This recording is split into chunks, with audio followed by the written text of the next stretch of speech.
முன்ஜாமீன் மனு இன்றைக்கி வந்து ஆனந்த் அவர்கள், நிர்மல் அவர்கள் மீதான முன்ஜாமீன் மனு இன்றைக்கி வருது. என்ன ஆதாரங்களை கொடுக்க போகிறாங்க? எங்ககிட்ட ஆதாரம் இருக்குன்னு இருக்காங்க. என்ன ஆதாரங்களை கொடுக்க போகிறாங்க? ஒரு பக்கம் பார்த்தா நேற்று பார்த்தீங்கன்னா திடீர்னு புது வீடியோக்கள். ஒரு பக்கம் பார்த்தீங்கன்னா ஒருத்தர் கதறாரு, 10 பேர் செத்து போயிட்டாங்கன்னு கதறாருன்னு வீடியோ போடுறாங்க.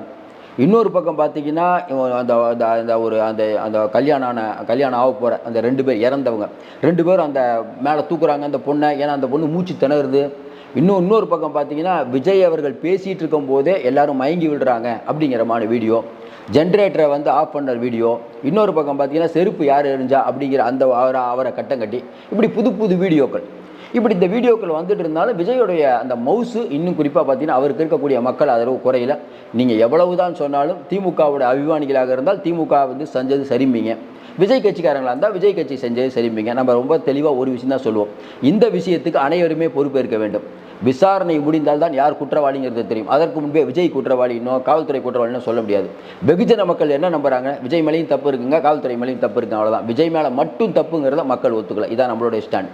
அதையும் தாண்டி இன்னொரு முக்கியமான விஷயம், ஏற்கனவே வந்து ஆதவ் அர்ஜுனா வந்து இன்றைக்கி வந்து இதுக்கு போனார், 2 கமாண்டாவோட வந்து டெல்லிக்கு போனாருங்கிறீங்க.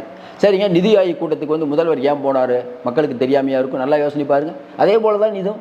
ஏங்க அவங்களும் தற்காத்துக்குள்ள 1000 விஷயம் எடுக்க மாட்டாங்களா? டெல்லியில் போய் அவங்க வழக்கறிஞர்களை பார்ப்பாங்க, மேலிடத்தை பார்ப்பாங்க, எல்லாரும் எப்படி தப்பிக்கணுங்கிறத பார்ப்பாங்கல்ல. அது விஜய் கட்சி மட்டும் செஞ்சால் மட்டும் ஒரு குற்றஞ்சாட்டுறது எந்த விதத்தில் நியாயம்?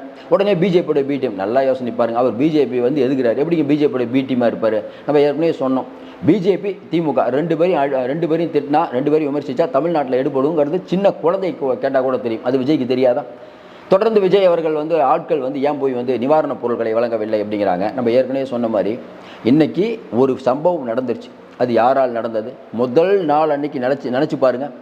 விஜயால் தான் இது சம்பவம் நடந்ததுன்னு பெரிய அளவுக்கு அந்த பேச்சு எடுபட்டது அன்றைக்கி நைட்டு. அடுத்த நாள் அதுக்கப்புறம் பார்த்திங்கன்னா அடுத்த மத்தியானத்துலேருந்து பார்த்திங்கன்னா களம் மாறிடுச்சு. இல்லைங்க காவல்துறை மேலேயும் தப்புங்கிற மாதிரி மக்கள் பேச ஆரம்பிச்சிட்டாங்க. விஜயோடைய பெரிய பலமே அவருக்கு இருக்கக்கூடிய கண்மூடித்தனமான ஆட்கள். அதில் மாற்று கருத்தே இல்லை. இன்னும் அந்த ஆதரவு குறையவில்லை. அது அசைக்க முடியாத அந்த இடத்துல உட்காந்துருக்க வரை அவரை வச்சு ஒன்றும் பண்ண முடியாது. ஆனால் விஜயை சில பேர் அரெஸ்ட் பண்ணுங்கிறாங்க. நம்ம என்ன கேட்குறோம்?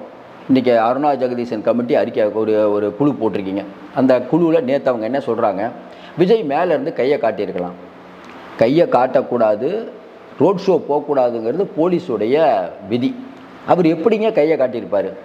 இந்த ஆணையம்ங்கிறது எதற்காக? இதற்கு முன்பு நிறைய ஆணையம் போட்டிங்களா? ஆணையத்தினால யாராவது தண்டிச்சிங்களா? நல்லா யோசனை பாருங்க. ஏற்கனவே ஸ்டெர்லைட் ஆலைக்கு வந்து